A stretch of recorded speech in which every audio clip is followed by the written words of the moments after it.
अरे मैं इंटरव्यू दिया करो बोर्ड के सामने खड़े होके, बढ़िया लगोगे। देखो, सुनो ध्यान से सुनना बेटा, क्वेश्चन ये है, two students A and B throws a die till one of them gets a six and find their respective chances of winning if A start first. मतलब क्या है इसका? ऐसे दो तीन क्वेश्चन है, एक मैं करा रहा हूँ बाकी आपको दे रहा हूँ, ठीक है? इसका पैटर्न क्या है, इसका अलग क्वेश्चन है, हमने करा नहीं है इसलिए करा रहा हूँ। दो स्टूडेंट है, एक एक केस पे, जैसे पहले ए, इसने बोला ए गेम को स्टार्ट कर रहा है, जैसे पहले ए की बारी आएगी वो फेंकेगा, फिर बी की बारी आएगी, फिर ए की, फिर बी की, ऐसे चलता रहेगा, ए बी ऐसे चलता है, ठीक है? लेकिन जिसका सिक्स आ जाएगा वो जीत जाएगा, तब गेम वहीं खत्म हो जाएगा, फिर नए तरीके से नया गेम शुरू हो, ठीक है? तो सिक्स आना is the winning chance, six आना विनिंग प्रोबेबिलिटी है। तो विनिंग प्रोबेबिलिटी क्या हो गया जी? सिक्स आना, सिक्स बार आता है, एक ही बार आता है, तो सिक्स की प्रोबेबिलिटी क्या हो गई? 1/6। तो विनिंग प्रोबेबिलिटी क्या हो गई? 1/6। और लूजिंग प्रोबेबिलिटी क्या होगी? 5/6। ये नहीं आएगा तो हारेंगे, जिसका भी आएगा, ए का बी का जिसका भी आएगा। तो ए या बी के जीतने की ये प्रोबेबिलिटी है, हारने की है अलग अलग अगर खेल। अभी तो दोनों इंडिपेंडेंटली खेल रहे हैं, मतलब एक की बारी, फिर बी की, फिर ए की, फिर बी की, इस तरह से चलेगा। तो हमें बताना है कि अगर ए गेम को स्टार्ट करता है तो वो कहाँ कहाँ जीतेंगे, उनकी क्या केसेस हैं, क्या क्या प्रोबेबिलिटी। शुरुआत कैसे करोगे? ऐसे स्टार्ट करोगे, आप लिखोगे winning chances of A, winning chances of A if A start the game. मान लो एक गेम को शुरू करता है, अच्छा जहां जो जिसका छह रहेगा ना वो जीत जाएगा, गेम वहीं रुक जाएगा फिर। तो इसमें बेटा केसेस बनेंगे। केस वन, पहला केस क्या बना?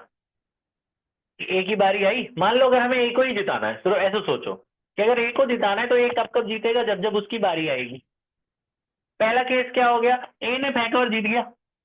पहले केस में हो सकता है ना, अगर हम ए को जिताना चाहते हैं तो पहले केस में क्या हो गया? ए थ्रो एंड विन, ए ने फेंका और पहले में ही जीत गया, तो पहले में जीत गया ए, तो जीत गया तो गेम वहीं खत्म, तो बी की बारी नहीं आएगी, फिर वहीं गेम खत्म, तो जीत यानी जीत गया मतलब 1/6, खत्म बात। केस वन खत्म। केस टू, तो ए या तो पहली पोजीशन भी जीत सकता है, नहीं तो कब जीतेगा? पहली बार अगर मान लो नहीं जीता, अगर नहीं जीतेगा तब कब जीतेगा? जब उसकी बारी आएगी। उसकी बारी कब आएगी? थर्ड पे, क्योंकि सेकंड में तो किसकी बारी आनी है? बी की। ए कब जीतेगा? थर्ड पे। फर्स्ट पे जीत सकता है, थर्ड पे जीत सकता है, फिफ्थ पे जीत सकता है, सेवेंथ पे जीत सकता है, ऐसे चलता जाएगा ना। तीन केस दिखाना बस खाली।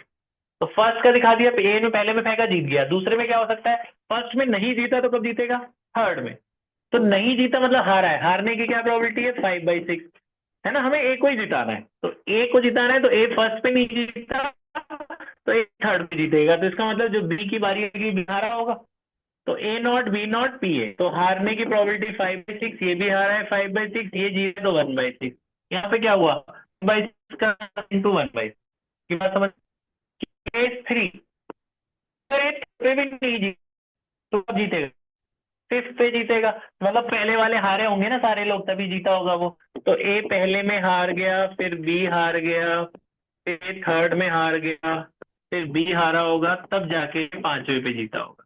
ये तो पहले पे जीत सकता है, नहीं तो थर्ड पे, नहीं तो फिफ्थ पे, नहीं। आप ऐसे तीन केस दिखाने बस, क्योंकि केस का अंत नहीं है, चलता ही जाएगा इन्फिनिटी तक।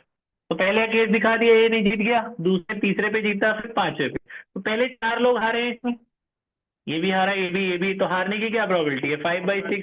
5/6 कितनी बार आ रहा है? चार बार, और एक लास्ट में क्या आ रहा है? 1/6। ठीक है? तो अब लिखेंगे total, total probability of A's winning, total probability of A's winning, A के जीतने के टोटल। तो ये केसेस हमने बना लिए, ए पहले में जीत